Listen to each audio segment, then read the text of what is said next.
My friends, thank you for joining me again on another Let's Talk with the Doc. I'm excited to be here as always, and thank you for joining me wherever you are. And it's a good time for you to begin to hit your share button and tell somebody that Let's Talk with the Doc is live because I have another special guest as always.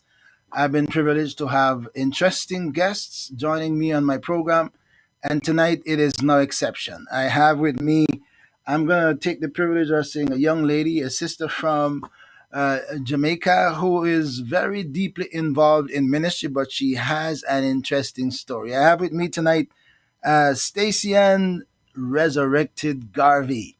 And when I come back, I am going to be talking to Sister Stacy-Ann. So thank you for joining me and stay tuned. We'll be right back.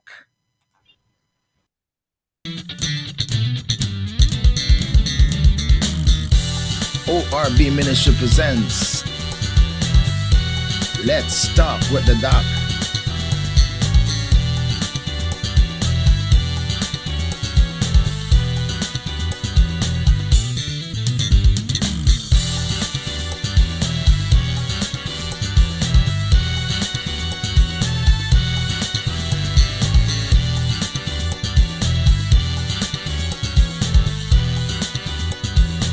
Grace Without Borders podcast.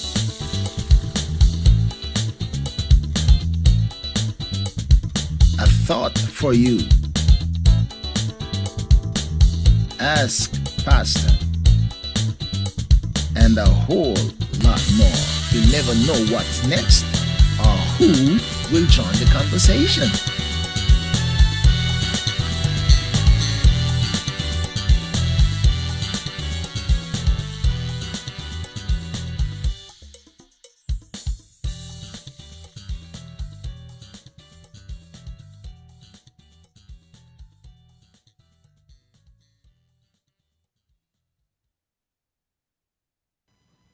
All right, so I have with me, live from Jamaica, Sister Stacy-Ann Resurrected Harvey. Nice to meet you, Sister Stacy, personally.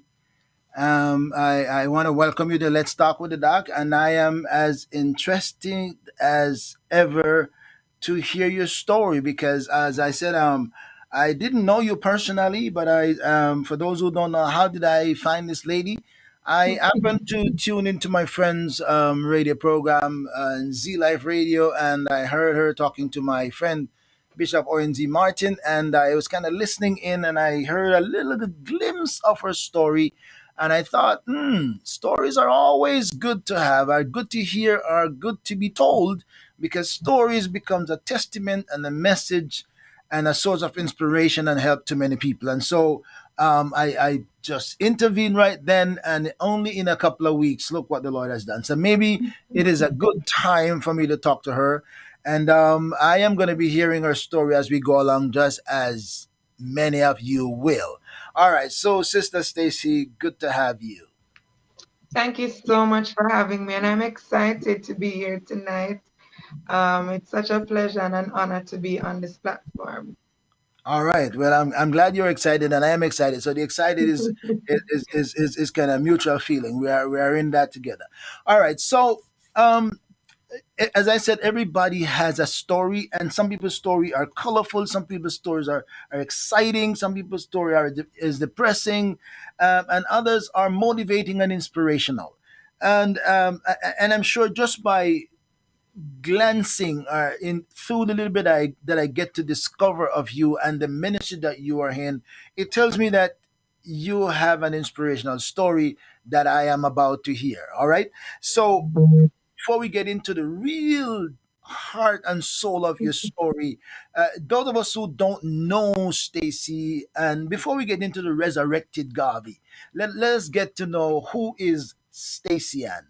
Where was Stacy-Ann born? What was Stacy-Ann background, parents, family dynamics, where you grow up, what it was like in your early childhood days when you just heard that you were Stacy. All right, so first of all, Stacy is a mother. I'm a mother of two boys. I'm what many call a mess that God turned into a message. but we don't want to get I we don't want to get to the Stacy as the mother yet. We want to get we want to get to Stacy as a little girl. Where did Stacy born? What are the parents? What's the neighborhood where she got up? So let's take it at little increments as we come up the hill. So I actually was I'm originally from Kingston. I was born at the Victoria Jubilee Hospital to parents Maureen and Hector Garvey. So I grew up in different places because I moved around a lot with my single mom. And then for most of my teenage years, into early adulthood, I would have grown up in an extended family where I was with my grandparents.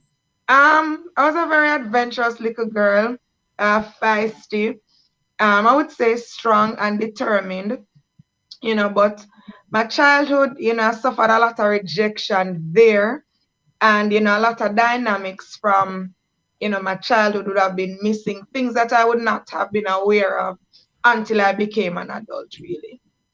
So that I spent most of my life in church as well, because my grandmother was at church.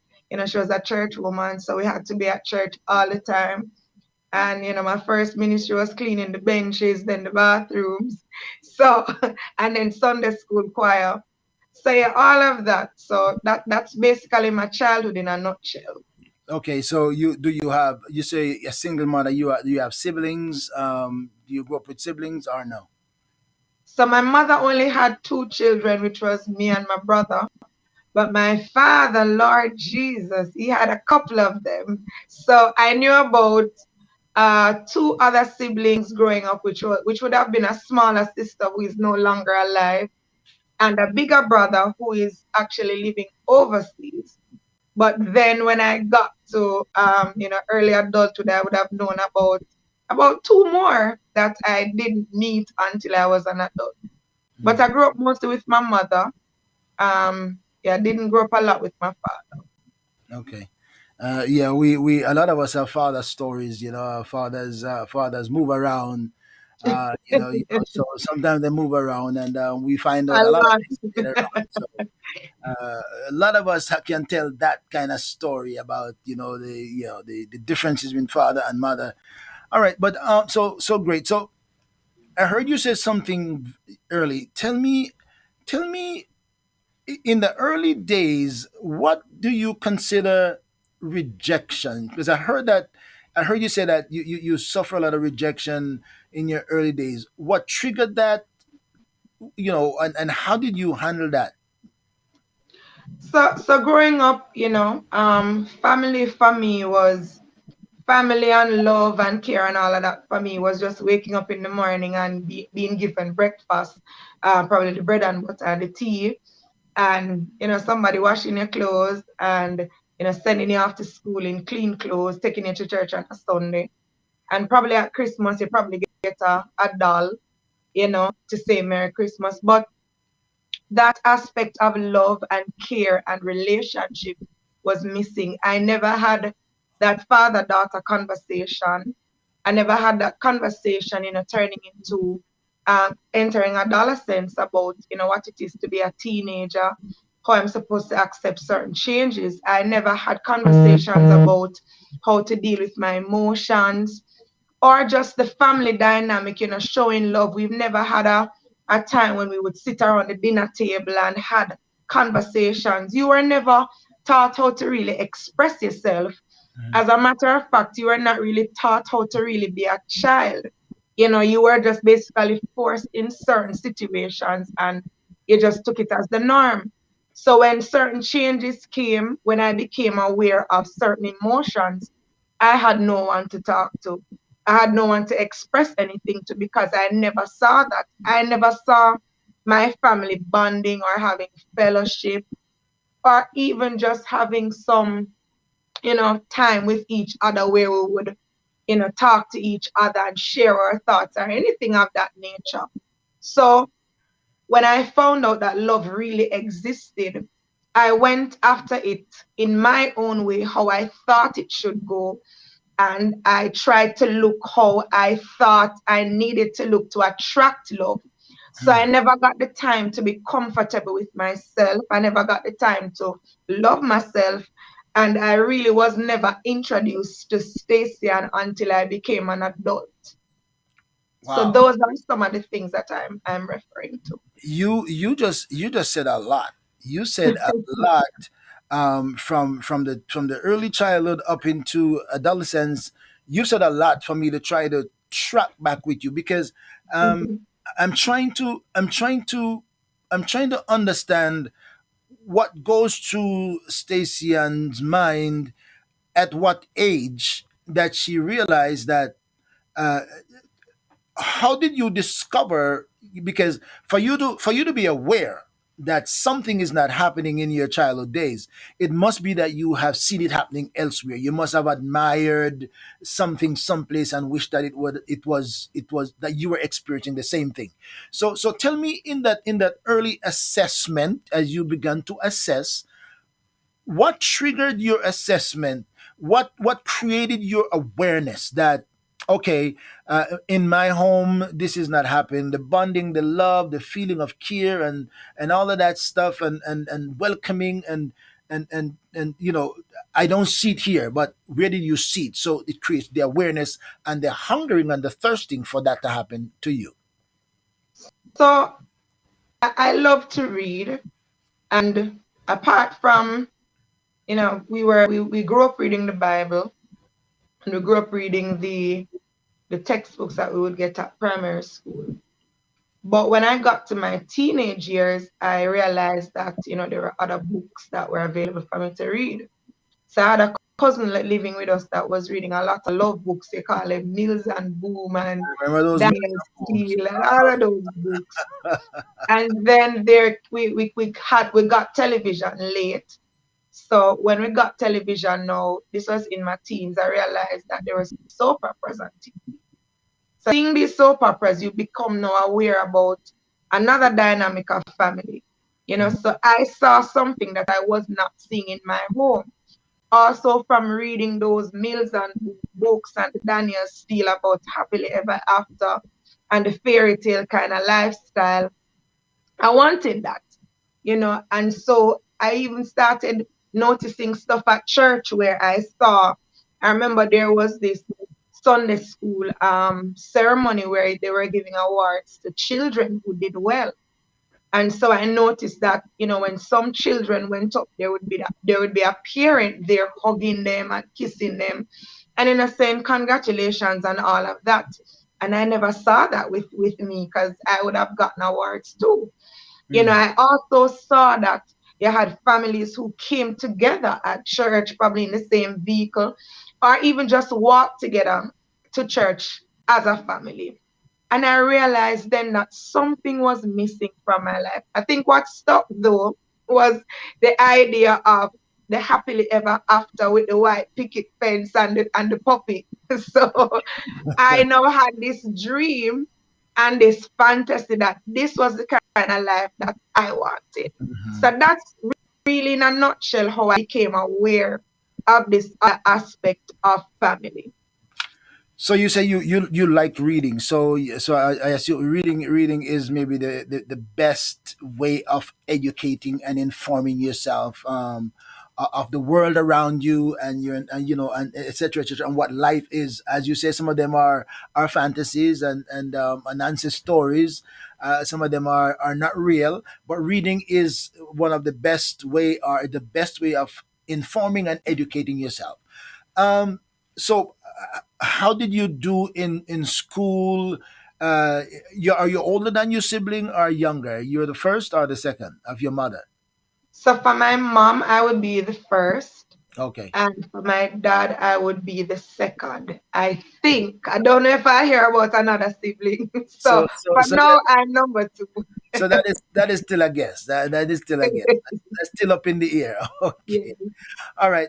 So what what were you influenced, or influenced you, or who influenced you the most in your childhood days, that Stacy say, I see this girl in my class or in my community, or this guy or this man or this woman that influenced me, that when I grow up I'd like to become that, I'd like to achieve that, I'd like to pursue something like that. Is there anybody that you can say was a role model, maybe in disguise?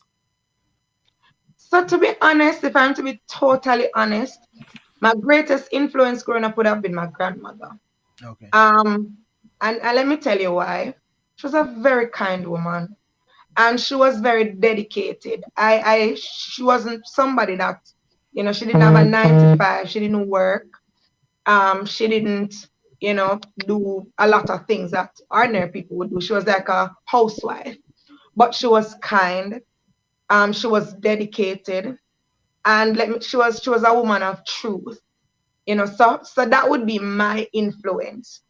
And then I think when I got more exposed to the world in a sense, I started listening to the radio a lot, and there was this radio personality that I really loved, and I wanted to be just like her. I think I tried meeting her more than once, but it never happened. And her name was Judith Bodley. Yes, she was an RJR. Yes, so those two would have been, an influence for me growing up. Okay. Okay. All right. So you had dreams and aspirations, and you were, developing yourself in the pursuit of that. Now, you said the influence came, or something happened as you became more aware of your environment, that love was not in the home as you would like it. The kind of connectedness, family orientation, to be at the table, to have one-on-one, etc., etc. And then you said that, okay, I'm beginning to pursue some of the things that I thought I needed. Tell me, how did that happen? Where did you divert, and how did you So get I off? had all these different emotions just running around. My body was changing, my mindset was changing as well. I was very adventurous as a child. So having all of these things happen to me all at once, I had nobody to talk to about it. In fact, I didn't know who to talk to about it. So being adventurous as I was, I ventured out on my own to actually find, solutions to these things that I was feeling, and, some of the things that I wanted to experience. And so this led to me, entering what many would call a relationship early, but it really wasn't a relationship because there are so many elements missing. And apart from that, we really didn't know what we were doing. We were just two kids exploring and trying to um, meet our needs and try to satisfy each other's emotions. So we were really two confused teenagers trying to figure out life.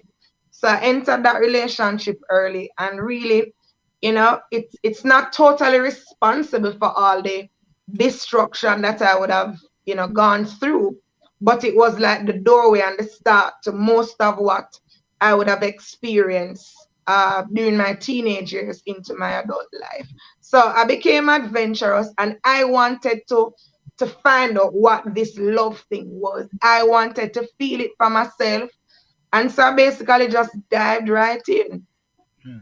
We're gonna come back. We're gonna come back to the diving in.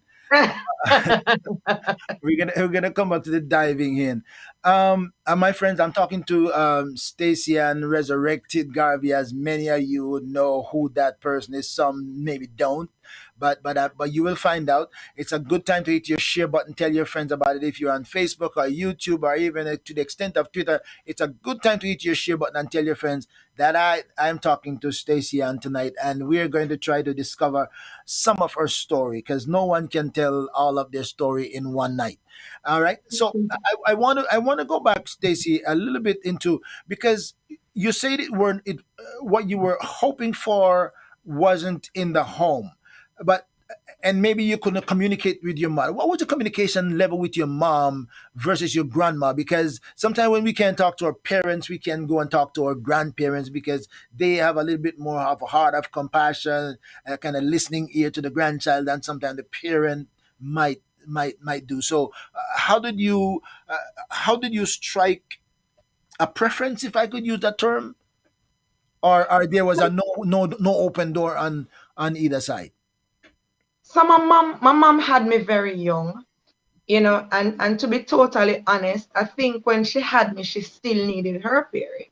Okay. So, how to really relate to even what I was going through at that time was really, a no. Um, the relationship I had with my mom was the fact that, she was my mom and she was basically trying to do her best to take care of her two children. So there was no time to really connect, on an emotional level with what I was going through because my mom would always, basically be busy trying to make life for her children. With my grandmother, no, my grandmother's only language really was church. Her language was really, her Bible and her hymn book and um, making sure that there was a meal on the table. So going to her with certain things that you're feeling, you wouldn't even know what to say to my grandmother. But I was close to my grandmother because of the fact that there was this warm space that I had with her, and there are so many things that I would learn from her. And I think it had a lot to do with her love for God. I Mhm. found it very attractive. And, she was very kind, like her level of kindness. I've still not seen anybody in my lifetime that would be as kind as my grandmother. And she would take in all of the children from the neighborhood when there are so many things I saw and I still can't figure out how she does it. So I was closer to my grandmother because of that. But my mom had me young, as I said, and she was doing her best to be a young mom. But there are certain elements missing from her life as well because she was thrown into motherhood without even living out her teenage years. Mm. That is totally understandable. So you were partially growing up together. You were partially growing up together. Um, she needing what she needed. She's still needing what she need to be able to give to you, and doesn't have it to give you. And then so okay, that's understandable. You can't give what you don't have. That's right. And maybe all she grew up with is her mom just want this church. So that's the story. And we forgive our grandparents because out of good faith, and that they did what they thought was right, and some of them weren't very well educated, or weren't very well developed themselves, in order to be able to know what this to develop the skills, and know how to guide you into the path of life, and help you to prepare for what you might run into. So as you say, a lot of children explore. They explore things, and they become adventurous, and they don't know what they're trying, but they're trying something, right? They're Right. trying something, and sometimes to their own peril. All right, so now you began to try something that you thought was going to be the thing that was going to change Stacy-Ann's life, that's going to bring her dreams, and satisfy her emotions. Her Mills and Boom story is going to become reality. Or Daniel Steele is going to become real. Right? So, and the soap opera fantasy that you saw there, in a huge innocence and anticipation, think this could be discovered around the corner. and Correct. especially and especially if somebody knows of your vulnerability, and try to uh, make it feel like, yeah, this is what I really want. So how did Stacy veer off into the adventure, and what happened after the adventure wasn't that adventurous anymore? So I mean, I entered a relationship early, gave up myself early, prematurely, without even understanding all of that. And so, how many people would fall in love? I basically just dived and couldn't get up back. So, you know, gave up myself early. And so I got pregnant at an early age as well. I think I was about 17 because I had just left high school and ended up having my very first abortion at that early age. Oh. After having the abortion, the young man decided that, the relationship just was not working. And so, apart from suffering rejection and not understanding, going through that, the element of depression now stepped in. Mm, And so, this is where it became a real battle. And what happened at that time, too, is that, I learned this years after that many people think that, when you commit an abortion, it's just a physical thing. mhm, But what happened at that time was that I opened the door for the enemy to come in to try to abort purpose. And so, based on all of that, my life just began to spiral down a wrong road. mm, Entered another relationship prematurely because I wanted to fix the hurt, the pain, the mhm, heartache, the heartbreak, the depression, the suicidal thoughts, and everything that was happening to me. Because now, apart from me thinking that, this person would have loved me forever and given me my dream, I gave away myself at that time. So just think about a young little girl, doing all of that, thinking that this could give her her dream, mhm, only to feel as if you've lost it. But not only that, you've lost something very precious as well. mhm, So I felt as if my peace was taken away at that time. And at the same time, I couldn't express myself to anybody. And I could not even express what I was feeling or mhm, even how I was feeling. Because all I knew, I was just going down this dark place. And I felt as if there was nothing there to hang on to. And mhm. I just allowed myself to keep going down. Oh, I'm not supposed to get myself involved in somebody's story, but I'm listening to your story, and I'm feeling your, I don't know how long ago that has been, but I'm kind of feeling the emotional pain of that even now, trying to share it. So you're telling me that um you dived into what you hope was going to be a turn, uh, a moment of what? I can find a word for that. A euphoric moment, an epic moment in your life where something's gonna change for the better, and then you realize, as you said, you gave up yourself, and then you got pregnant. You have to. So what was the guy's feeling on that? Was he with it? Not with it? Did he not agree for you to do it? What happened? What caused the shift after you did that? I mean, he agreed. I mean, his future at that time to him was way more important. And I mean, we were both in church. He was pursuing a career. He was, entering college and all of that. So that to him would have been way more important. So of course, the consensus was really quick regarding the abortion. So you both were trying to protect yourselves, for your future. So okay, this is gonna be the best thing for us. I You. think I think what had happened is I was young. Um, I thought for a moment I really wanted to be a mother, or I thought I was ready to be a mother. But then, having the conversation and, hearing about future and what life would be like with a child and all of that, it scared me. And Mm. so I agreed pretty quickly, to really get rid of the baby. Understandable that, okay, I don't want to be tied down and bogged down and can't move going forward to pursue my dreams. All right, so that is a heartrending story, and as you said, my sympathy to your youth, youthful days of the experiences. I wish it was different for you back then.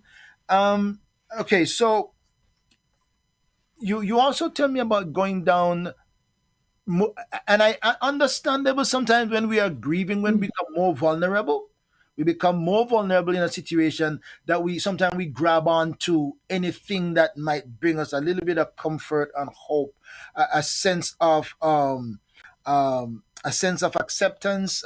Something shines brighter than it is when we are desperate. You know, the Jamaican old adage say the drowning man hold on, hang on to straw. So you now out of your desperate moment, um, seems like uh, you grab onto something that didn't do what you hope it would do. And what happened there? So, grabbing onto a situation that you thought would have been the solution, only to find out that it only made things worse. And I mean, it's not like I'm not saying this to say the person was a bad person. I'm just saying that, I got involved in another situation that would only make things way worse for me. Mm. Because after being in that situation for almost 6 years, you know, my life got worse. Out of that situation, I would have had about 7 to 8 more abortions. The relationship not working out, you know, it caused me to plunge deeper into depression, which led me to start abusing substances. So So at first it started out, with, just casual drinking, partying a lot to kind of get your head free from stuff that you're going through. But then I ended up being a serious alcoholic. And then when the alcohol was not doing the trick anymore, apart from going to the doctor to get antidepressants and medication for, your mental health and all of that. When those were not working, I started doing hard drugs. wow, So in the middle of all of that, I not only became an alcoholic, but I became a drug addict as well. wow. And so it was like a season where, and this is how I know when you don't have the peace of God, you are just merely existing. And this is how I know that when you don't have the joy of the Lord, you are very weak. And that's why the Bible says that the joy of the Lord is really our strength. Every single day when I woke up, I was just merely existing. And I tried several things to get myself on track, to get out of the hole that I was in, but I could not move. I got 15 tattoos. I started piercing my body all over. I was just looking for things that would make me happy, Mm. something that would cause joy to be poured into my life. Nothing worked. I started doing criminal activity because maintaining a drug habit, maintaining an alcohol habit, and partying and having to put on the tattoos. And then guess what? It was like I could not have any kind of relationship. I didn't know how to be a real friend. I didn't know how to, attract real friendships. And so what happened is I would start buying friendships. Mm. So persons would only come around because I had something to offer. Mm. And I would give it because I wanted these people in my space so that I would not feel alone. I didn't know how to be by myself. I didn't know how to love myself. And so my life was just a horrible mess. And so from alcohol to drugs to tattoo to piercing to criminal activity, ultimately just ended up in prison right after trying to end my own life. I'm gonna and this is I can't say fascinating. This is maybe, can I say, heart wrenching. I'm going to use that term, heart wrenching story. To listen a reflection of a young lady, and a really really rugged journey. One of my favorite songs, is "There Were 90 and 9." That was safely led, and my favorite verse is, "None of the ransomed ever knew how deep were the waters crossed, nor how dark was the night when the Lord passed through to find his sheep that was lost." I'm hearing you, Stacy, and I'm trying to envision. I'm trying to put my psyche, my mind into the middle of where you just told me of a piece of journey. I'm trying to wrap my mind into the middle of that, and and it is hard for me even in the distance to wrap my mind into that, to know what a young girl was going through in that time, desperately trying to do everything for herself, trying to figure out life for herself. Where was Were there any kind of family support? What were you hearing from your immediate family, those who knew you growing up? Was there anybody saying anything to you, or you were just out out on the outskirt doing your thing? I think my family was, because of the fact that they were so um just unaware of certain things in life. I was bleeding, I was suffering, I was going through all of that, and nobody noticed. Nobody noticed that, sometimes I would be on a high because I would have stoned up on some drugs and, go around them, and, we go to parties together and I'm on a high. Nobody knew that, after the party, when I would go home, I would have to stone up on some more drugs and pills and alcohol just to get a 2 or 3 hour sleep. You know, Wow. when my family even found out about the criminal activity, they really didn't even want anything to do with me. My mom was probably the only, well, my mom is the only person who even visited me while I was in prison. And I don't blame them for it, because the truth is they probably just didn't know how to handle it. And the reality is, my family would have not been privy to certain things.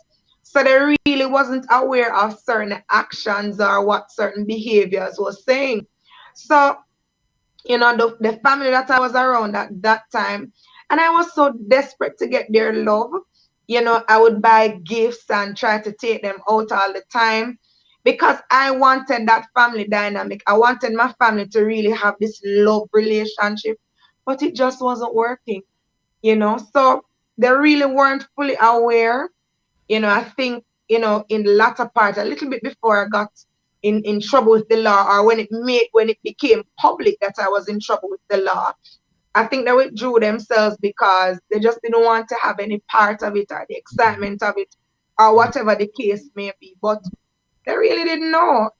And this is why, one of the things I campaign for now is families, and really knowing what's happening in your family, and talking to your children, having a solid relationship with them, so you actually know what's going on in their minds, and just building family. So that is, we're gonna get to the ministry part of it. So and I'm sure we'll talk about the ministry part, but I'm just kind of briefing on that. So that was part of the motivating factor into you now developing the passion for helping family to have more connectivity, and hopefully to create a little more awareness of some of the things that you did not experience. So tell me about now. And by the way, I'm talking to Stacy-Ann, and she abbreviated herself resurrected Garvey, and we'll get to what triggered that in the conversation. Good time for you to hit your share button and tell your friends about it. I'm just seeing one of my cousins here. That's because I sent the thing out. I said you were one of her ex co-workers. I'm not too sure where the connection was, but maybe I'll find it out later on when we get offline. I'll find out who that is. But I am feeling your pain. I'm feeling the struggle. I'm feeling the trying to find myself, trying to find something that worked, trying to buy my way back into being loved, trying to buy my way into being accepted. I messed up, and I am on the rejected list. But I think if I could buy my way and make some people happy, then at least I could still claim them to be family and friends.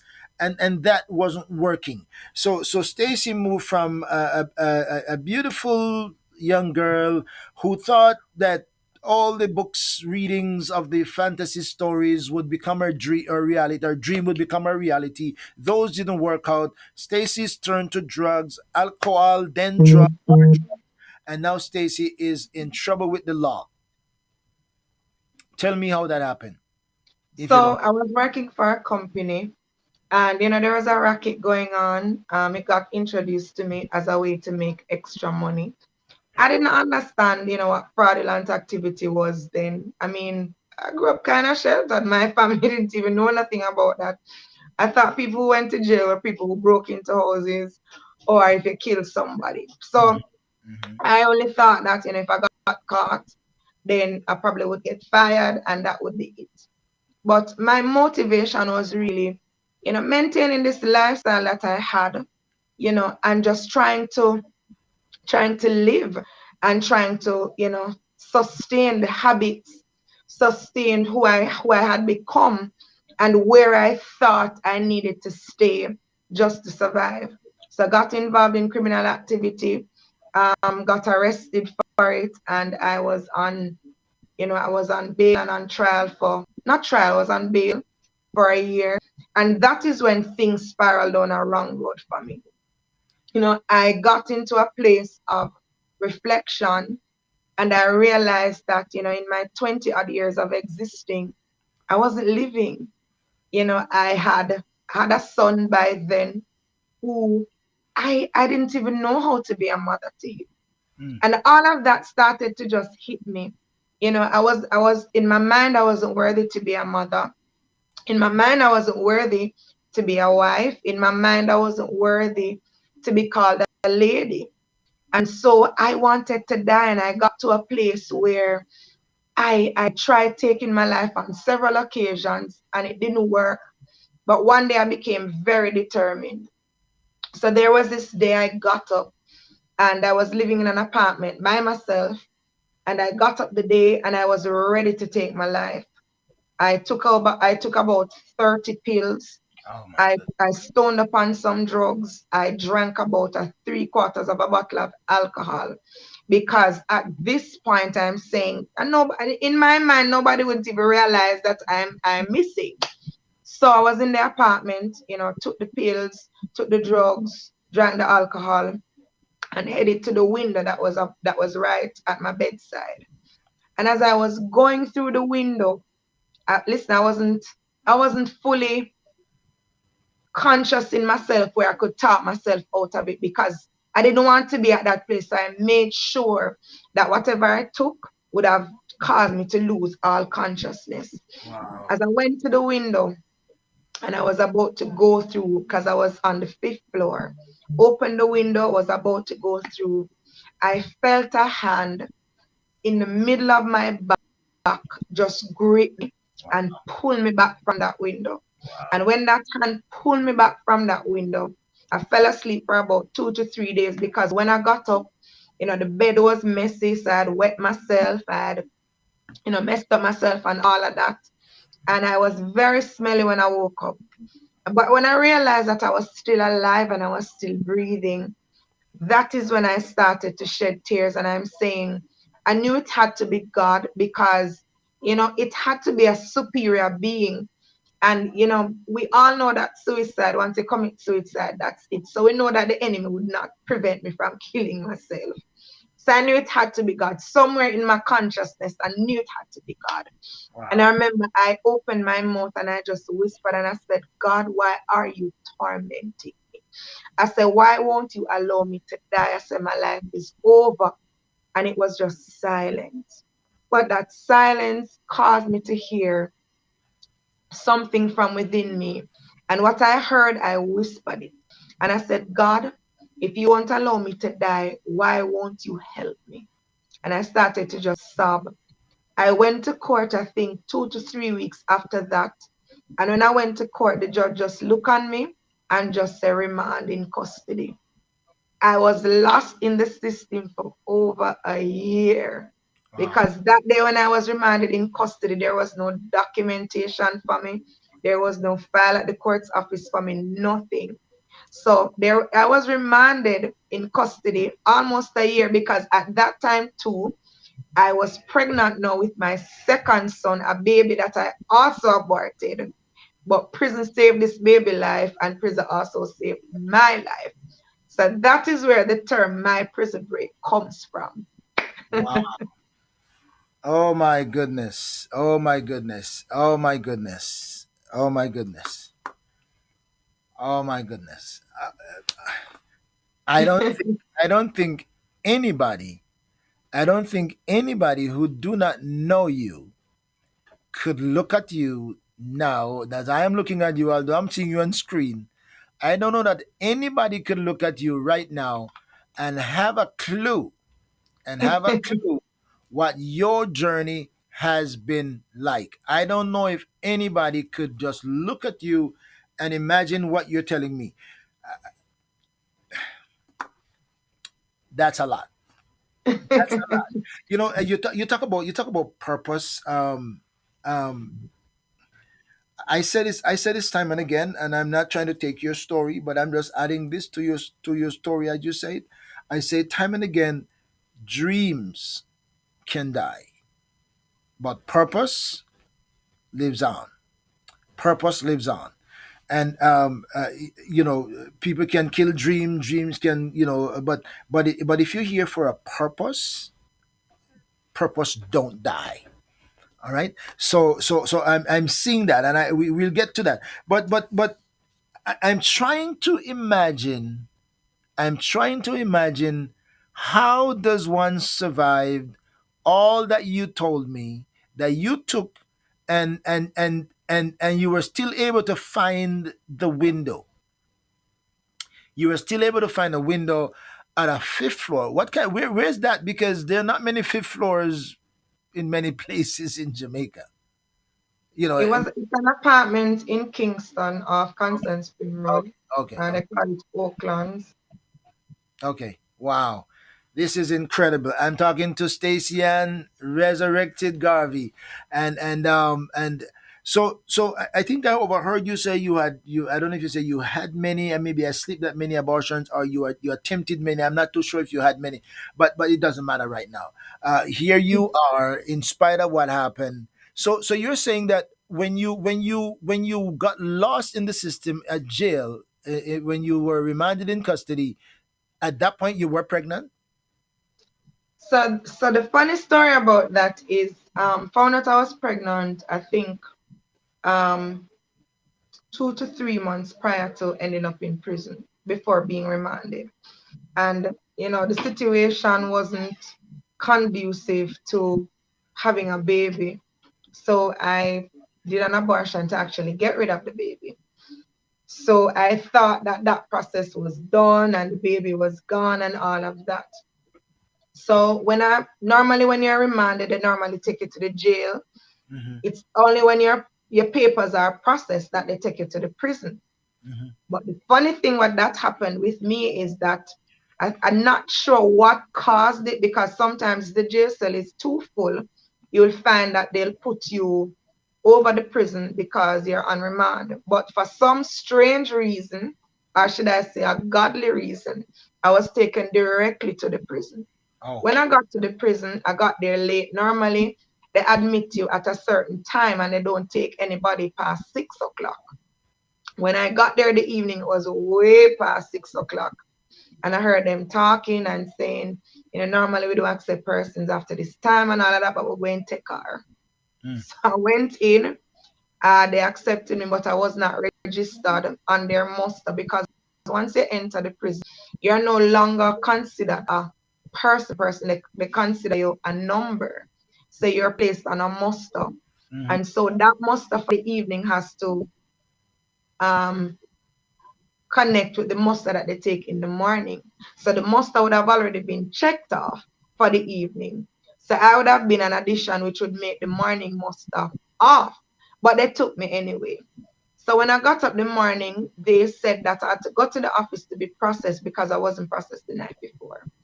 So when I went to the office to be processed, or on my way to the office to be processed, I fell down, hit my head on a stone, and this caused me to have to be rushed to the hospital. This was Spanish Town Hospital in Jamaica, when I got to the hospital, they had to stitch the side of my head that had the cut. And they did, they would do the checkups and all of that, because one thing about, the prison system here in Jamaica, I don't know for anybody else, you get really good medical attention. Okay. So I got a good checkup. So whilst there with the checkup, it was discovered that I was pregnant. Uh-oh. And so when they said that, you're pregnant, I was like, you sure? And I Wow. started talking my business. I'm saying, but I did an abortion and the baby can't be there because I saw the process and all of that. And they said that they had to do a little procedure where the womb was concerned so that the baby would be okay. Wow. So my baby that was 4 months at the time got saved. And so that kind of gave me an awakening, that it did something to my heart that I didn't feel in years, and probably didn't feel before. And so when I had that experience, they took me back over to the prison and I was registered. But something inside of me wanted to find out why, one, I was still alive, and two, why was this baby still inside of me when I knew what I had done. There was a lady in the prison, and I heard her praying, and instantly I remembered my grandmother. Mm. And so I went over to her and I wrote a little note explaining the situation to her. And she didn't respond. She just came to my dorm and she called me at the grave. And this woman looked at me. And when she looked at me, she did not call me by my name because I told her my name. And she looked at me and she said, woman of God. And that was the first time I heard that term. She said, woman of God, what would have been your answer to God? One, if you had killed that prophet that is inside of your belly. And two, if you had killed purpose. And then she turned it another way. She said, woman of God, what would have been your answer to God if you had killed that baby inside of your belly and if you had killed yourself? Right there and then I recognized that this woman was calling me purpose. For that moment, I remembered growing up in church. I remember my grandmother praying with me and teaching me how to pray. I remember so many things flash back in my mind. And I remember this song that said, Jesus is the answer. Mm-hmm. And being reminded of that song, I wanted to hear more. And so I was told that there's church that comes in the prison on a Saturday and on a Sunday. And I decided that I wanted to go to church because I wanted to understand what was happening in my life at that time. Went to church this Saturday. I got enough hope to go back this Sunday. Went to church this Sunday. There was a church that came in called House of God. And when that church came in, they came with a minister. He's now Bishop Fabian Steele.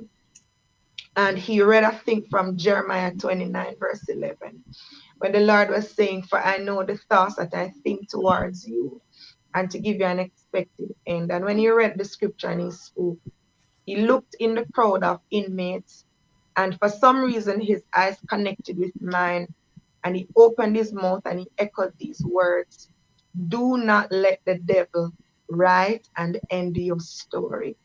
Hmm. For some persons, it might sound like a simple phrase or something that you'd hear often. But for me, those words ministered love. Those words ministered purpose. And those words ministered a turnaround. That day in prison, my life made a U-turn where I moved from a place of wanting to die to a place of wanting to live. Mm-hmm. I moved from a place of feeling as if I was, you know, just existing to live in. And for the first time in my 20 odd years of living, I felt love. I felt the love of Jesus so tangible that it moved from my head and it reached straight down to my toe point. And at Wow. that moment, it wasn't even just emotions. It was just so tangible. Right in prison, I felt the presence of God. I felt the presence of God so heavy, so weighty. I felt like it was even lifting me up and moving me. And I said, God, I surrender. I give you all of me. I said, Lord, if you are willing to take me just as I am, here I am. And in prison, I surrendered my life to God. So much so that I got baptized in prison. I had my son in prison. I Wow. ended up getting a 10-year sentence, and the Wow. Lord released me in just 3 years. Wow. So that is how my journey with Christ really started. And that is where you find the whole prison testimony and my prison break and all of that. That is where it all started from. Wow.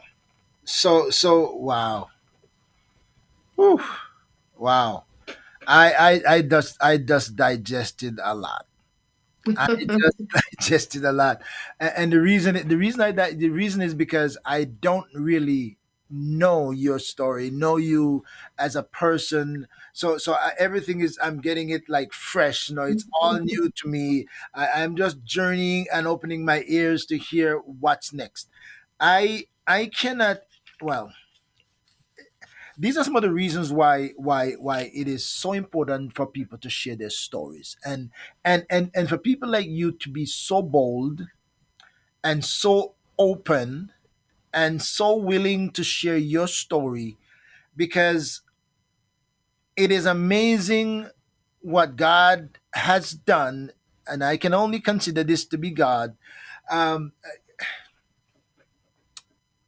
I am at a loss. I'm at a loss for a moment, because I did not expect to hear what I am hearing to the extent I'm hearing it. So at that point you were like 20, what, 23, I think I was about 28 at that time. 28 at that time.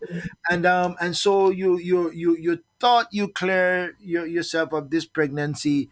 You did what you maybe usually do, right? You went through your own procedure as you Right, normally right. do. So you were comfortable that you've done this one, and now you're free of it. But somehow that didn't work. You did everything to take yourself out, and that didn't hurt. That didn't happen. In the middle of you jumping to bring an end to it.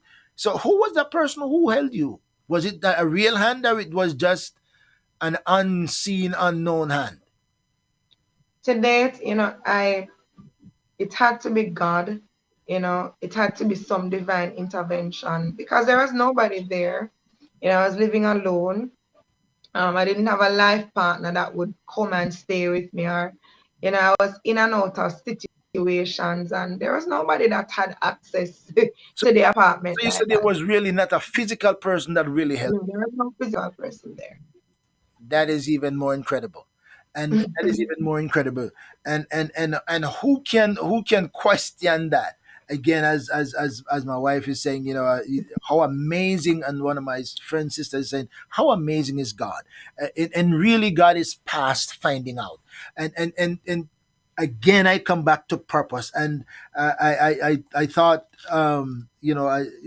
the Lord has placed something on my heart that I've shared with my congregation months ago, and every now and then that I spoke to, one of my guests, just what their story is, or what I hear of their stories, just flash back into my mind. And this line is, one of these days, God will show you, God will unveil the mystery of your history. He will unveil the mystery of your history, and you'll be able to put the pieces together. Right now, I think you have a lot of your pieces together, but this is incredible, because as much as you can testify, I am sure there is still some of what happened that you still don't have answers for, because the finite mind cannot fully grasp the infinite workings of God. So there is still yet part of your story that you don't know how the pieces come together. One of these days, your imperfect mind will understand the perfections of God. So so this is incredible. This is incredible. This is incredible. I'm talking to Stacy-Ann Garvey, Resurrected Garvey, who goes around and does conferences and workshops, I imagine, and talks about her prison break. If you look behind her, she's in pictures behind her. You can see how. or she's stopped because she's right in front of a flyer. You can see that she's in front of a flyer that I almost couldn't figure whether she was alive or she was part of the flyer. That's so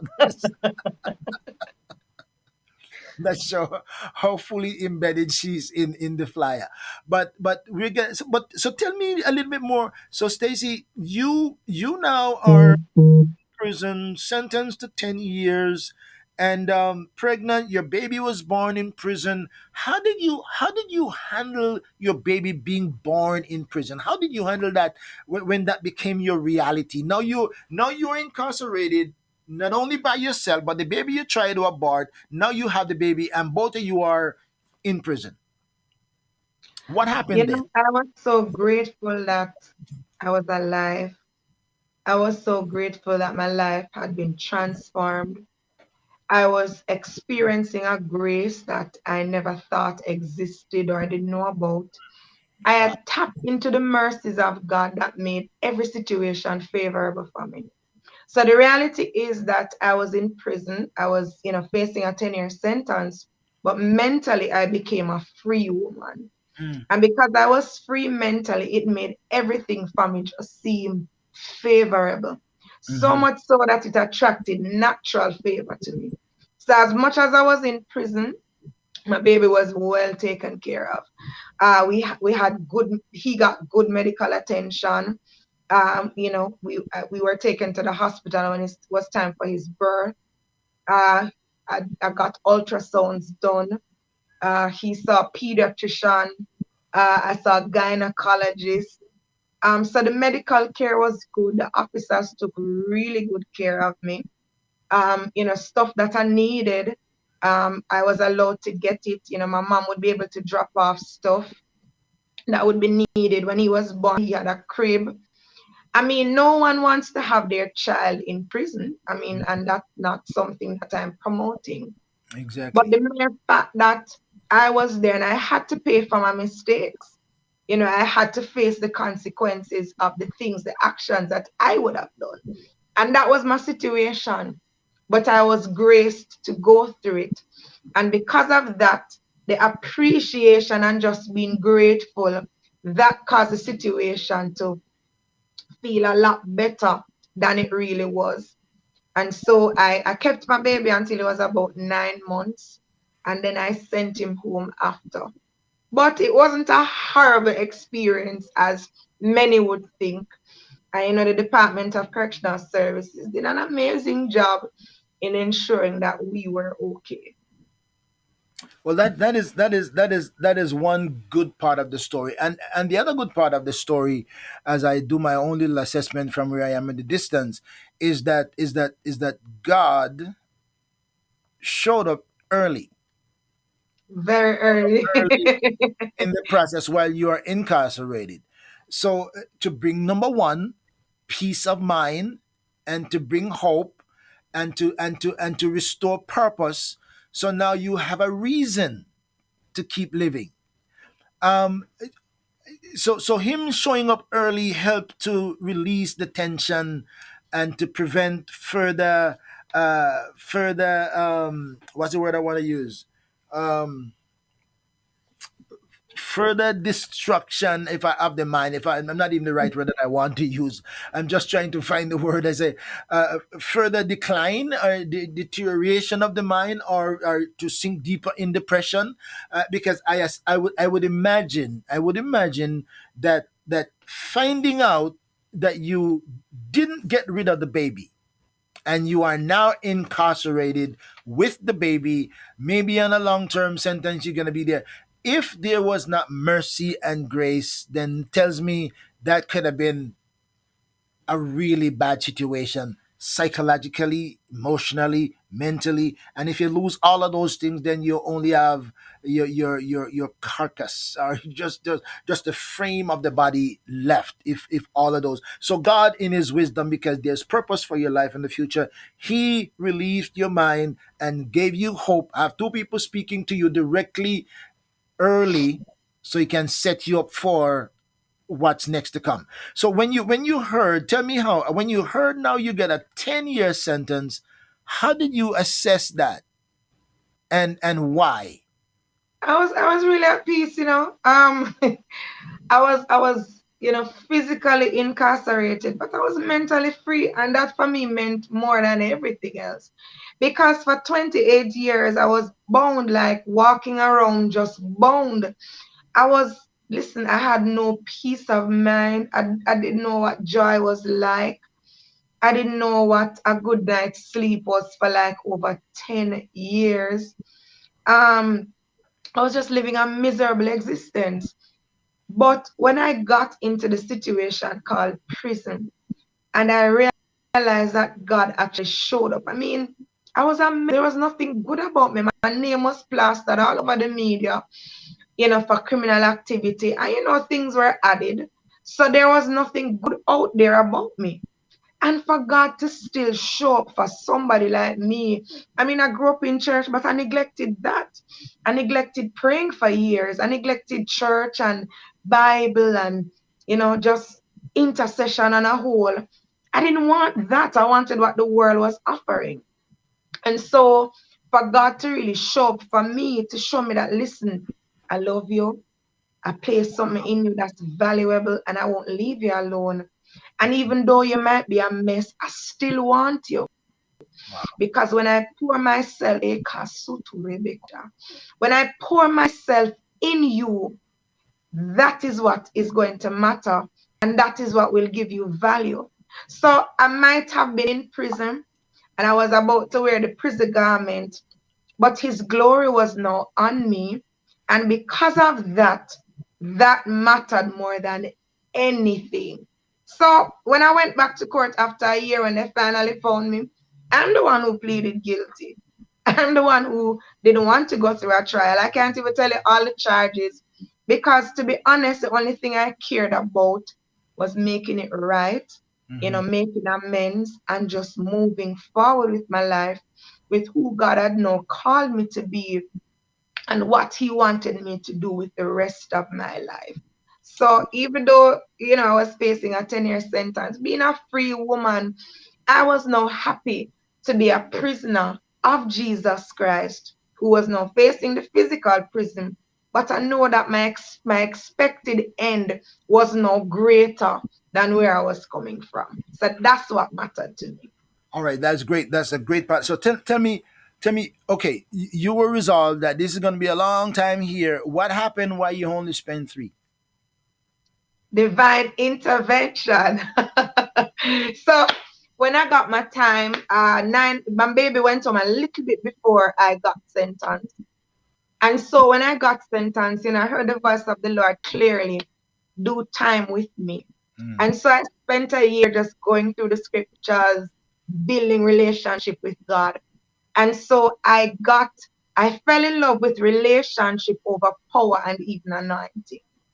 You know, building a relationship with God. Those are factors that come once you are in God and with God. And so the Holy Spirit taught me very early, build relationship with me. Learn how to hear my voice, learn my character, learn who I am. And so I started to do that while I was in prison. I became the orderly for the church. I was in charge of the choir. Wow. I got in touch with so many different things about myself that I had forgotten for years. So as a child, I used to sing a lot at church. So I was on the children's choir. And, the Holy Spirit reminded me that I used to sing. So why not do some of that now? So I Mm. did a lot of music in prison. So much so that we even did some recordings while I was there, went to studio. Wow. While I was in prison, churches from outside invited us to, I think, 2 to 3 church services, and we got the privilege of going.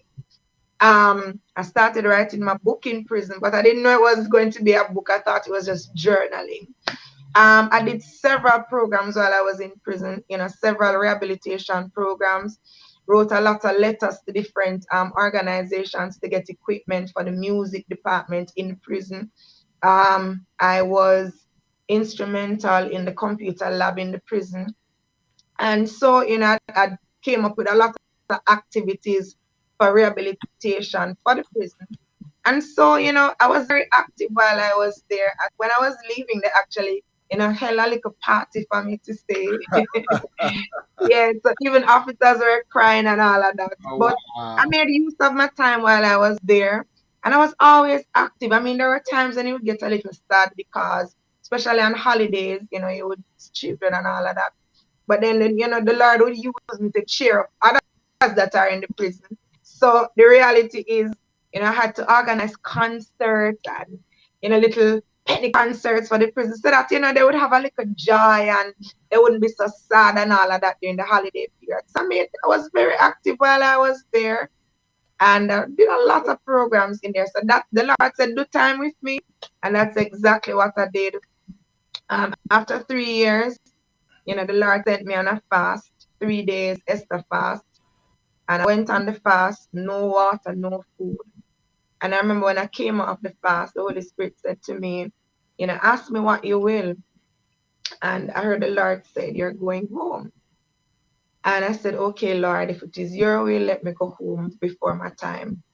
And I think 2 days after, they sent somebody from the parole board to come in the prison. And they sent for me. I did a urine test, they wrote up the documents, and I was on my way home. So you in there, you had favors. You're almost like a little female Joseph in there. Uh, you had favor, and good behavior, your conduct, and all of that stuff. So now you become you became a minister in there. Um, to how do you share your testimony to those who were incarcerated who weren't experiencing what you were experiencing? How do I share it now or how Share did I share it with them, then? while you were there. To be honest, I didn't even see it as a testimony. I just whenever I saw persons who were going through it, the Lord would really give me grace to just sometimes just go over to them and talk to them and encourage them and say, hey, this is not really the end of your road. I mean, this is not a forever situation. Sometimes we have to be at peace with the fact that we already made a mess and we can't do anything about it other than just face the consequences, do what Hmm. we need to do, make the best of our situations, and look forward to going home. I would encourage ladies in there to plan, you know, you're here now and this is the reality now, but what do you think you can do when you leave here not to come back, not to fall in the same trap? How do you think you can make life better? And I must give a lot of, commendation to the chaplain for the institution, who was there at the time. He's still there, Reverend Gregory Morris, who was very instrumental in a lot of us, just growing in terms of not even just scripturally and spiritually, but even emotionally. As women, he would often encourage a lot of us about the road ahead and to not just focus on where you are. And there are a lot of persons that came in. At that time, I didn't know it was mentorship, but it was really mentorship. You'd have persons that would come in and give us little talks, give us little nuggets. And those things were what I would basically repeat on a daily basis and affirm myself at the same time, that this is not who I am. I'm here temporarily because of something that I did. And so I would just encourage other persons to hold strong, always encouraging them that Jesus is the answer for everything. And so, I didn't know that, this would be like a testimony, to be honest. I just like sharing, about what I would have experienced and what it did for me and tell persons, how I think it can do something for them too. Wow. I am talking to Stacy-Ann, Resurrected Harvey. When I come back, my friends, I am going to hear a little bit about our story on leaving incarceration. What a story! What a testimony! Hang in there, my friends. I will be coming right back and continue the conversation with Stacy. Every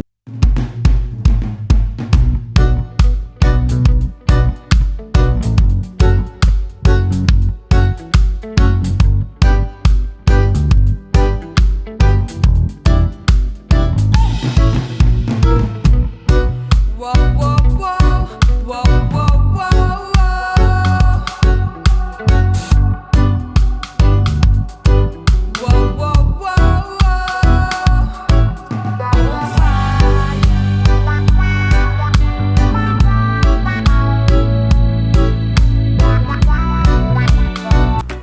Twitter.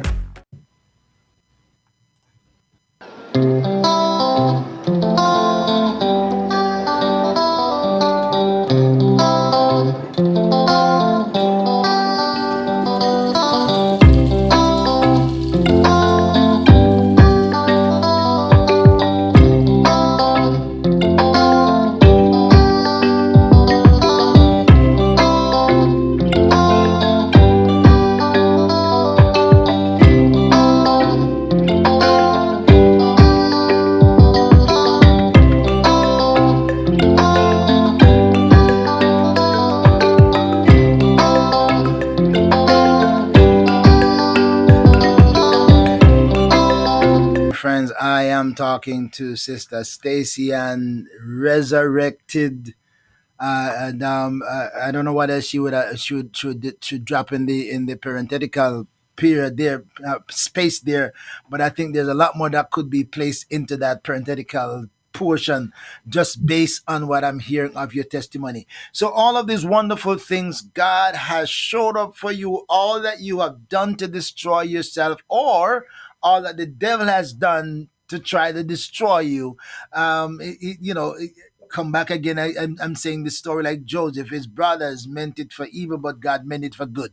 All of these things were rough journeys because we can look at them and look back and say God was using those things to shape you into becoming somebody different and who you are now.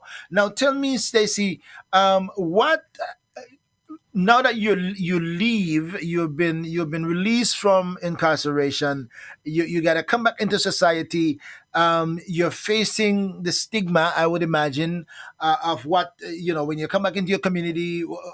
How did you navigate through the stench of the perception or the story or the labeling? What would they say about this girl that we know around here who gone to prison for XYZ, and now they say, oh, I see that. How did you navigate through those early moments of coming back into society? So I think this is the part that might get me a little teary-eyed. And that's all right. Tears are But laughing, so God um, understands, and that's okay. gonna Okay. get through it as good as possible. So prison for me was um a learning experience. It was one of those experiences where you was really learning some practical lessons about life and transformation and all of that. But coming home was the prison experience for me.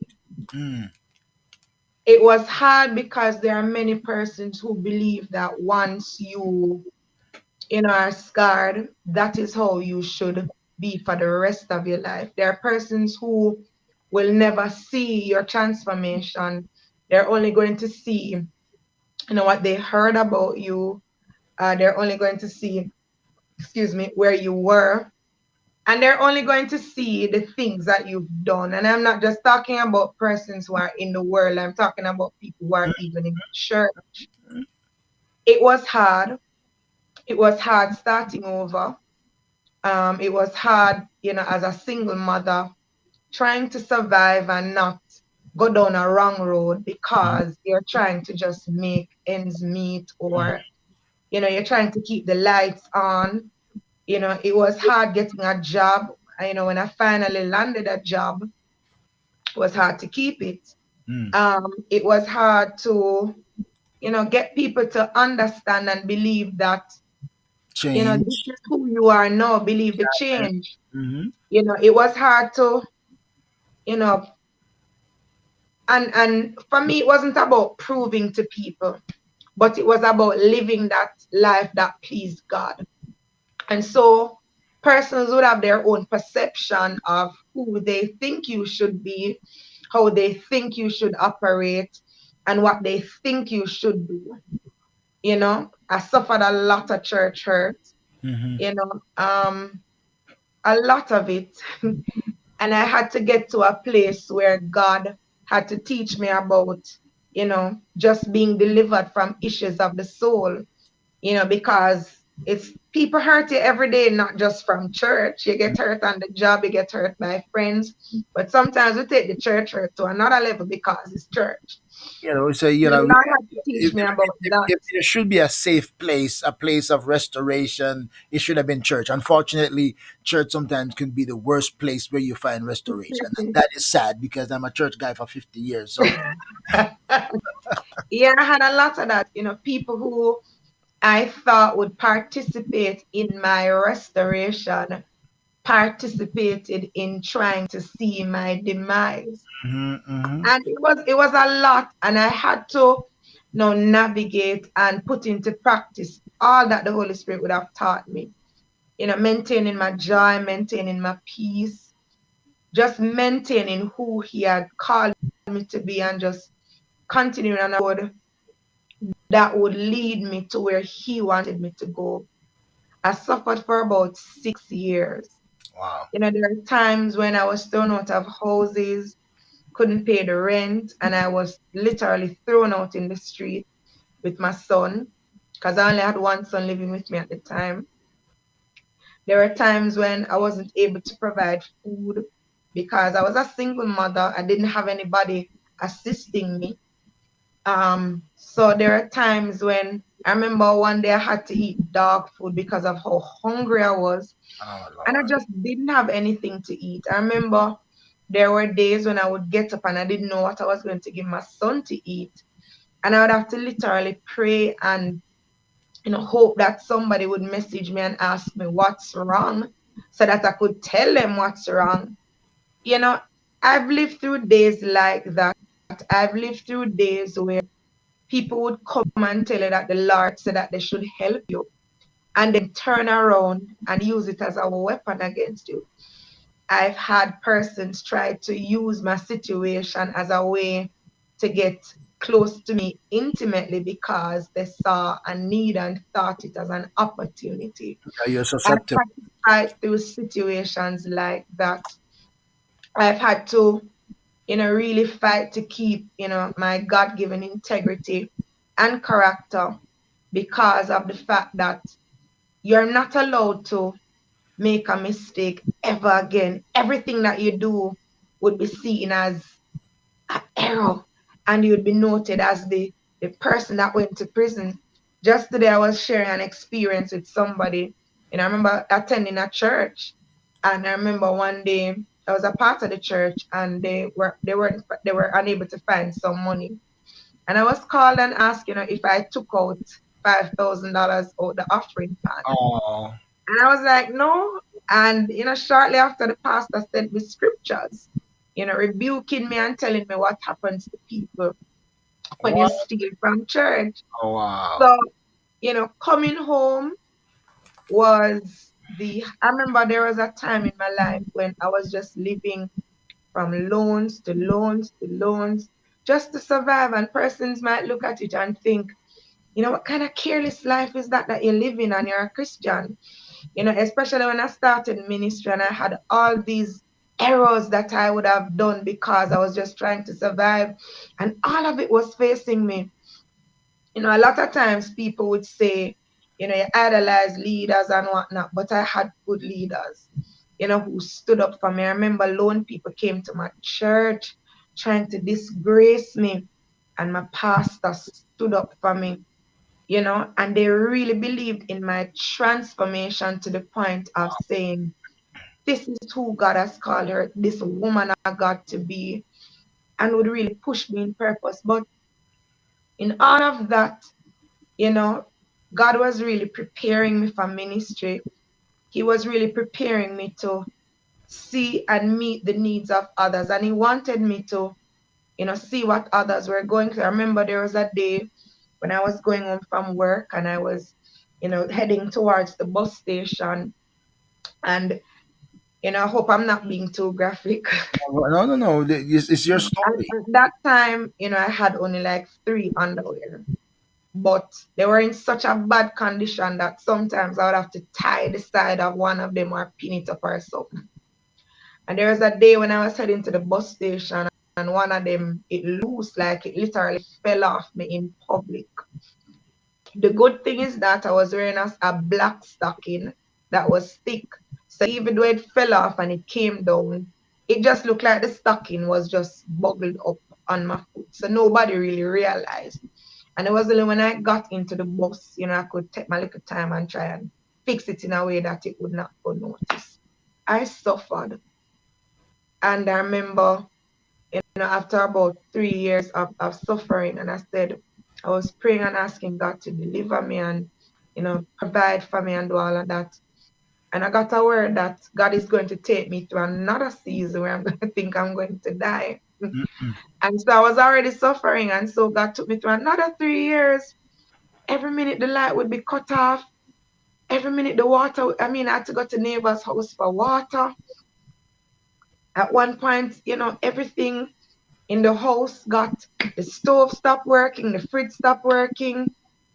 So many things. Like at one point I was saying, God, I give up. Listen, I give up. This is not what I bargained for. I give up. But there is a scripture that Jeremiah talks about when he's telling God that him don't think him can do it and him give up and all of that, but him feel like fire. Shut up in his bone. Every time when I would get to that place, the Holy Spirit will bring me back to that encounter in prison where I felt Mm. the presence of God. And every time I would get so low when I think that this is it for me. And I remember that, and this is how I know that you can never experience the presence of God and remain the same. Mm. Every time I get to that place where I think I'm going to fall over a cliff or I'm going to get to the edge, I remember that the experience and I say, I have to stay with God.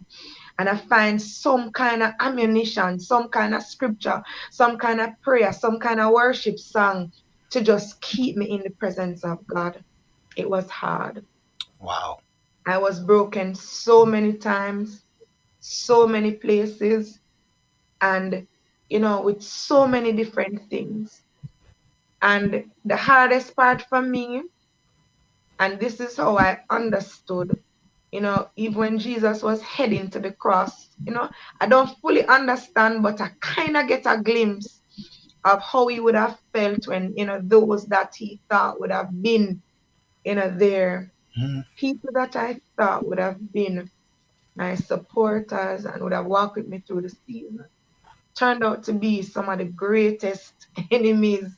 They've made themselves enemies because of, things that I would have been going through and that level of restoration that you expect. But God taught me something in all of that time. God was just preparing me for ministry. And God was preparing me to understand that, listen, no matter how Christian we are, no matter how saved and sanctified we are, Mm-hmm. people are people. A lot of And people. that is what God was teaching me in all of that. And Wow. so when I learned the lesson in my 7th year, the Lord said, you are now ready for ministry. Something that I run from. Sometimes I feel like I'm still running. But Seven, yeah, that is when the years. Lord would have said to me, you Seven are ready for ministry. fully processed. 7 years. Now, as you talk about that, if you look at my screen to my left, you'll see a little book up right on my corner here, right there. That little book there. I wish I had it in hardcover and hard copy that I could send you a copy of it. But it's only a small ebook, maybe about 25 pages. It's an ebook downloadable on Amazon. But it's called "Don't Judge Me by My Scars or Hold Me Hostage to My Past." Wow. Don't judge Wow. me by my scars or hold me hostage to my past. I wish I could send you a copy of that. It's only You nine. talk because I need to get a copy. Really need to get a copy. It's downloadable. It's only downloadable on Amazon. It's an ebook Kindle version. You can just. It's only 99 cents for it. You can just I'll download be it. But I think talking. you'll find some sense of comfort and something to help you as you process this experience. So I wish I could send you a copy. But this is just an incredible story. Restoration takes time, right? And understandable for some people may have been disappointed in you because they maybe had high hopes on you and they were seeing this beautiful young girl come up and they thought she's going to work, she is very well, she's intelligent, gone to school, doing well. And some people maybe are just caught off guard with how where your life turned. And I said, it takes, you can blast a building down, but you can blast a building up. So in it anything can come down in a moment, but to build things takes time and process to come back up and to restore yourself to some credibility and trust, right? So Yeah. understandable, some people say, yeah, yeah, yeah, I don't know if I can trust that, I don't know. But over time, then you prove yourself to be not who you were.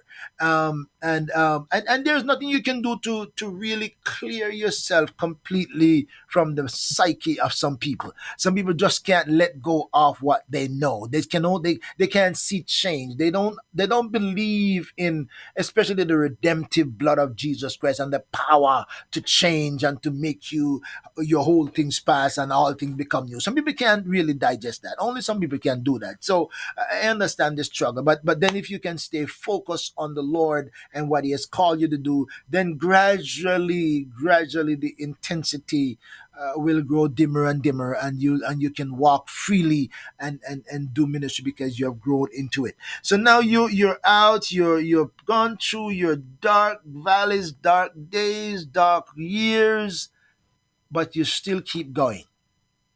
And now you're back into ministry. Your ministry has blossomed. And if I can, and I know we're just about have maybe pushing it to the next to the top of the hour, and we can finish it. So you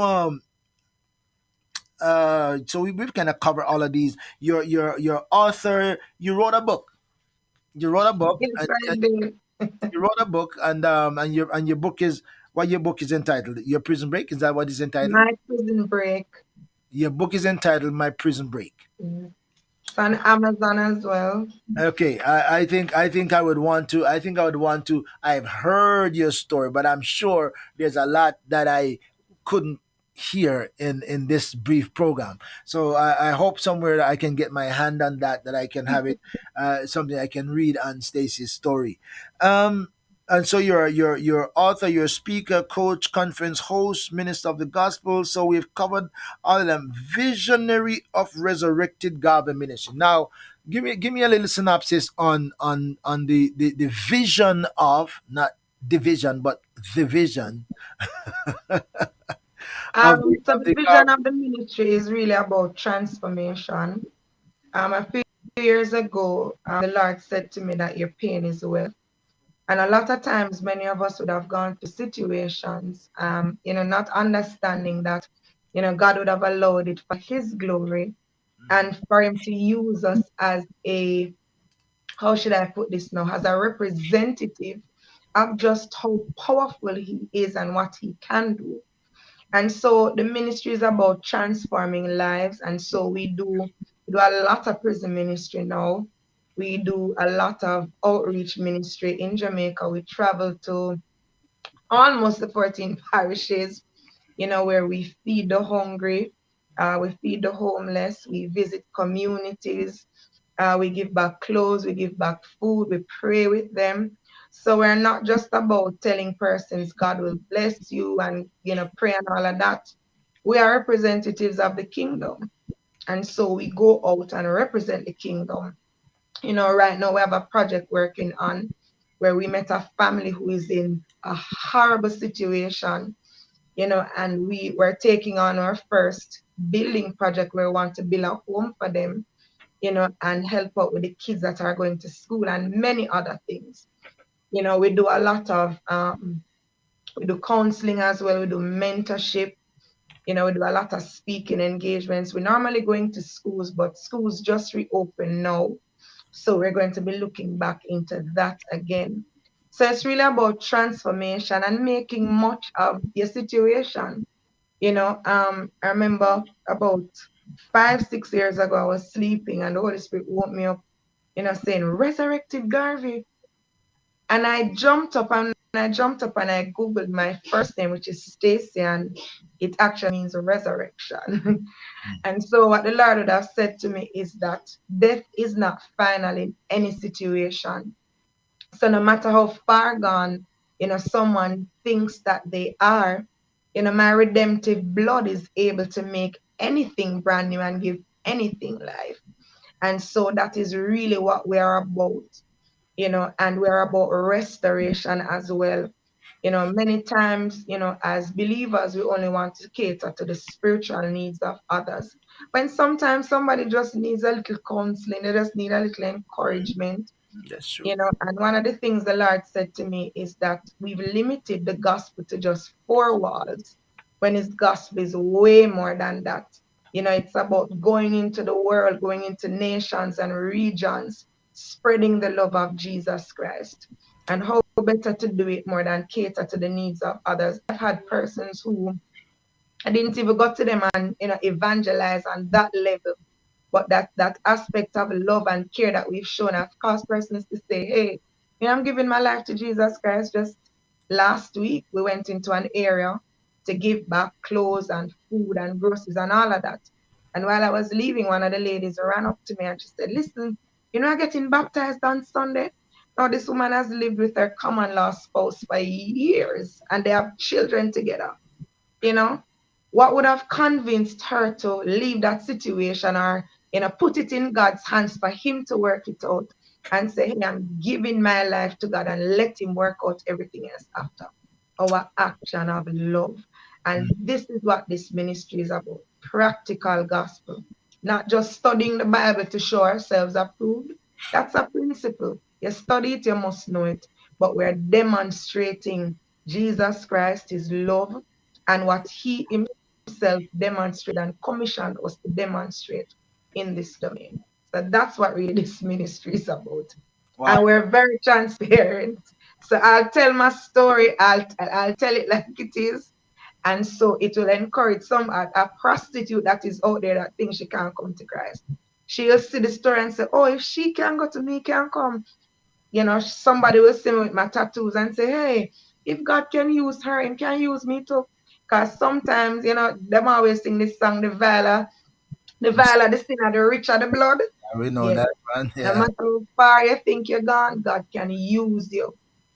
Again, it comes back to judge me by my scars and holding me hostage to my past. And one of my thought is that you don't know how I got my scars. You don't know where I was when I become scarred.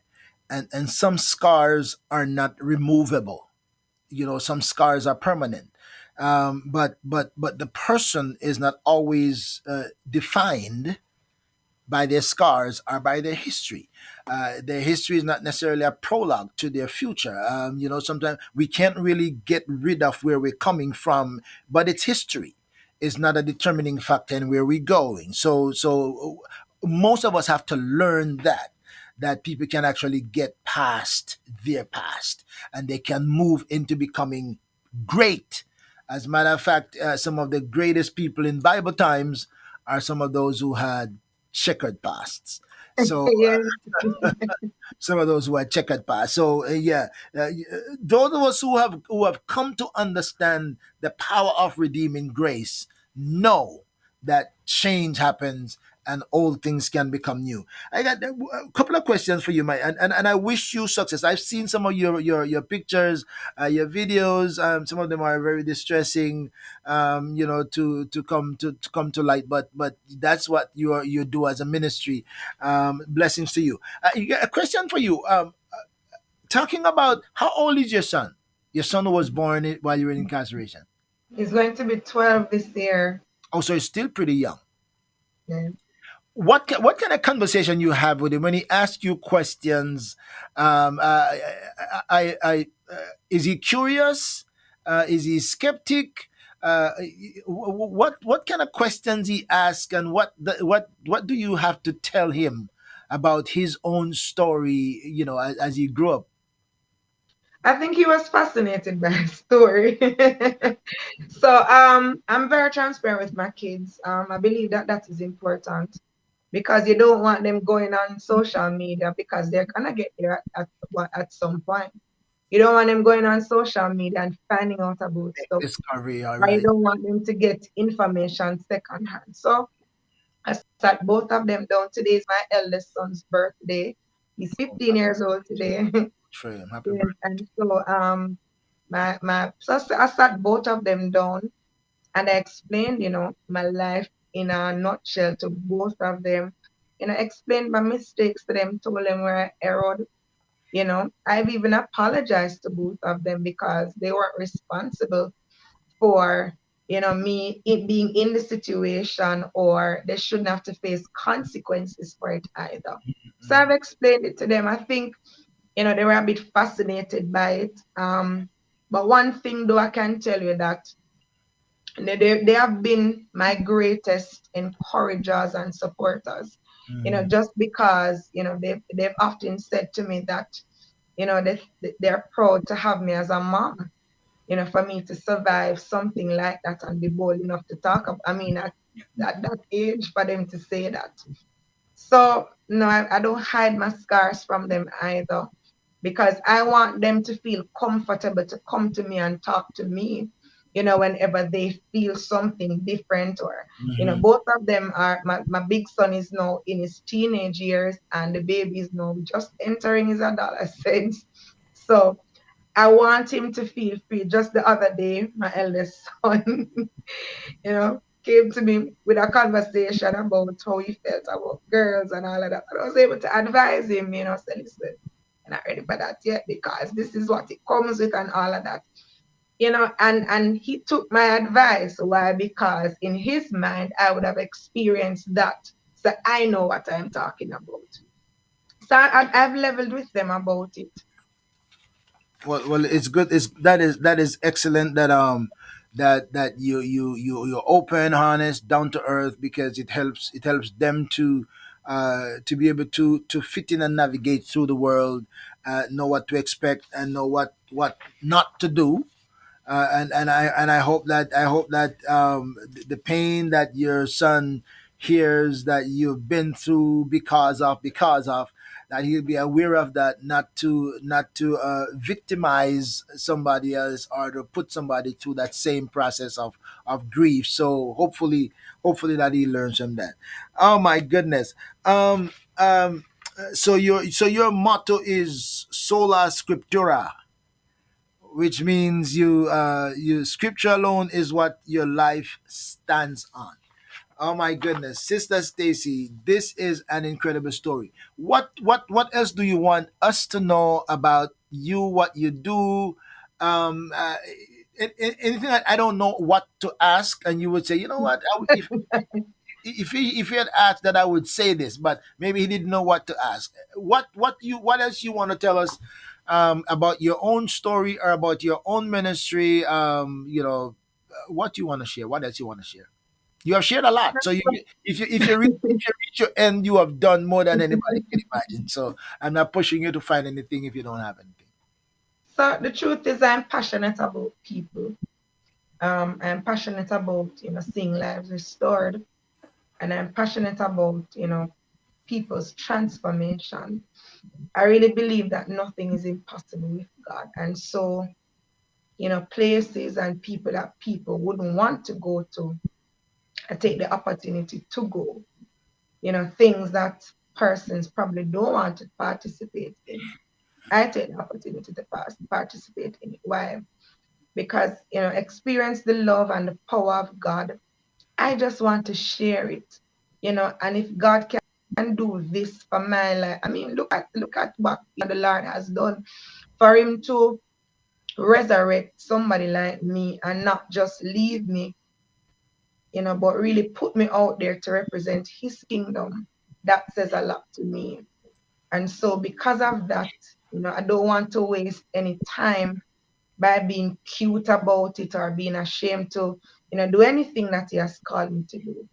So, I'm right now I'm in full-time ministry, and I'm passionate about it because I know that making a difference, even one life per day, is really doing something for the kingdom of God.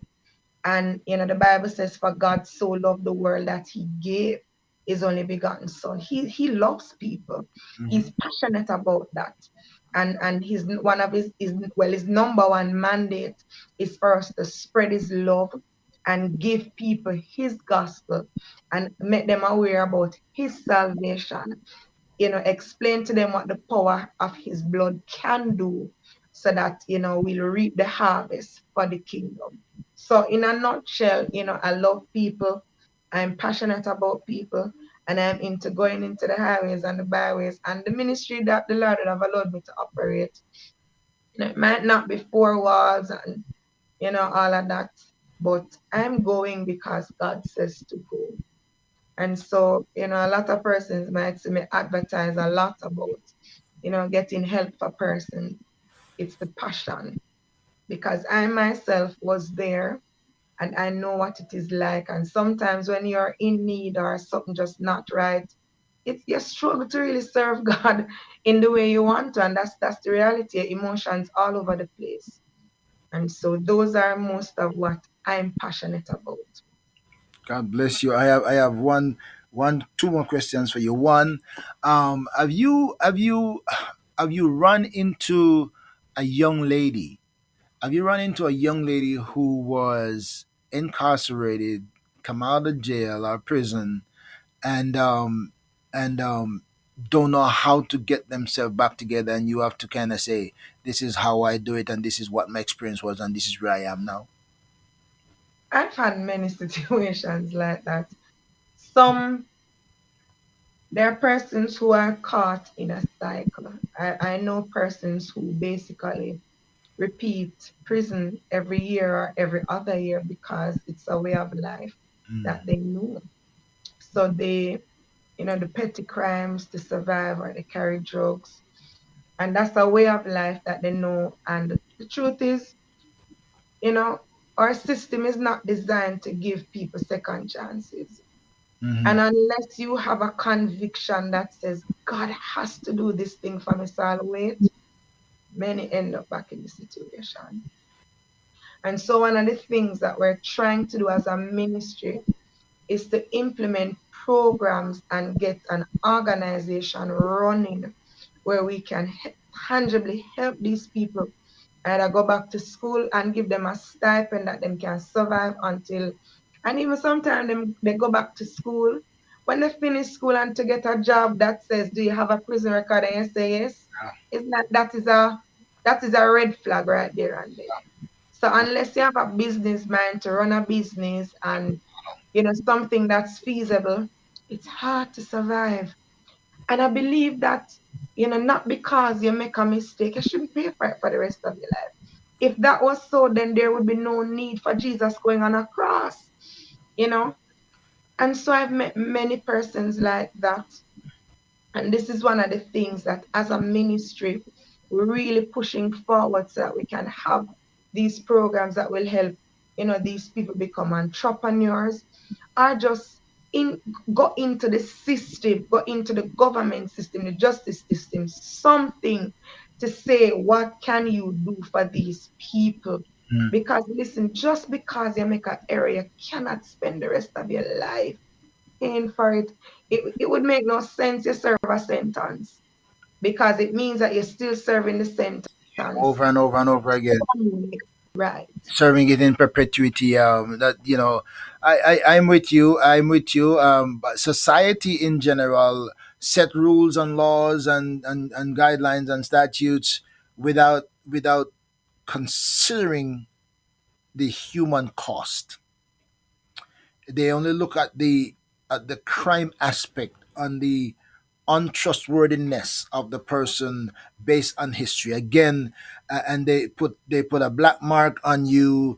And so it's like the Lord said to Cain, the mark of blood will be on you. Anywhere you go, there you'll be a fugitive and a vagabond. And the society sometimes drives people to become hardened criminals, because there's no opportunity, and they can't pursue something to make a good living, and so they turn to crime and more crime and more crime, or they just do what they do and go back so the government can take care of them, put themselves back into prison, because that's only where they can not be responsible or find themselves under the bridges. But I pray that God bless you continually and bless your ministry and open doors of opportunity for you as He has purposed you to do to and took you through the what He has taken you through and positioned you for how He has positioned you. I hope that He opens door for you. If somebody is listening and want to follow Stacy, want to find out more about Stacy's ministry, where do they go? I know there's a Facebook. I know there's a Resurrected Harvey. What where do people go if they want to say I want to find out what she does and find out more about her? So we have a Facebook page, Resurrected Garvey. We also have Resurrected Garvey Outreach Ministry that covers a lot of the outreach that we do. Both pages are also on Instagram, and we have a YouTube page that covers our videos. So it's called Resurrected Garvey Ministries for YouTube. We also have a website. If persons visit the Outreach Ministry page or Resurrected Garvey Ministry, you'll see the link for the website that will tell you way more about the ministry. So that is Resurrected Garvey Ministry, or Resurrected Garvey Outreach. So Resurrected Garvey and Resurrected Garvey Outreach Ministry. Okay, Resurrected Garvey Outreach Ministry. So you okay? See some generous person up there popping up an email address there. Okay, some okay phone numbers. Somebody's throwing phone numbers out there. Somebody's up there. There's an agent there. Vanessa Miller is your agent. She was just waiting for this moment to to put it up there. My drama team members, I think, are on. They're very supportive. So I'm thinking that they all are here. God bless them and God bless you, my sister. I thank you so much for the opportunity to talk to you. Thank you for airing your story. Thank you for your openness, your quick response, your readiness to go to share your story. I must say, I did not expect as much as I heard tonight. I didn't know what to expect, but boy, you really poured it on. And I greatly appreciate it. And the good thing about a story like this on this platform, it stays there. It stays there. It's going to be for forever. God's willing. It's on Facebook, it's on YouTube, it's gonna be there for anybody to come and watch it, listen it. And by the way, my friends, if you didn't share it yet, you can still share it now. If you have been moved, encouraged, touched, fascinated, heartbroken, whichever way, whatever it did to you, you can still share because here is the power of sharing something. The power of sharing something that everybody who shares something allows somebody else to see it, somebody else to hear it. And if you share this and it touches another person's life and gives them hope and restore them, you never know what it will do to that person, and you could be a beneficiary of the person's life's change experience. And maybe only heaven will reward you for just sharing this and extend it that one of your friends or one of your friends' friends might just listen to Stacy's story and say, "Oh my God, if God could go through what she went through with her and to bring her to where she is, I am not hopeless. I am not hopeless." You might just help somebody to find that. May God bless you, my friends. Don't forget to subscribe to my YouTube channel. Follow me on Facebook. Follow me on Instagram. And by the way, I am also on TikTok. I'm taking, I'm also on TikTok. I'm taking ministry everywhere. So if you're a TikToker, look for ORB Ministries. It's everywhere. ORB Ministries, ORB Ministries. Follow me everywhere because everything I do, you can become part of it. It is just taking ministry to wherever God will allow it because there is somebody on TikTok who can get a brief word of hope. 15 seconds or 30 seconds or 3 minutes can change a world. And so you never know. Just follow and let's do ministry together. God bless you. Thank you for joining me. Thank you for being part of tonight. Maybe somewhere down the road, I'll have Stacy-Ann again to talk about how the ministry is progressing. But she has been a source of inspiration. Thank you, Stacy. Stay right there with me. Thank you, my friends. God bless you, everybody, everywhere. Until next week, it is Let's Talk with the Doc, and I will come back and I will talk to you offline, just to talk to you offline. But until then, my friends, have yourselves a good night, and I see you next week on Let's Talk with the Doc, 8 o'clock New York time, same place. Peace be unto you. Well, thank you for checking in on ORB Ministries. I trust that you will share with your friends, subscribe, hit the bell for notification, and stay tuned because you never know what's next or who will join the conversation.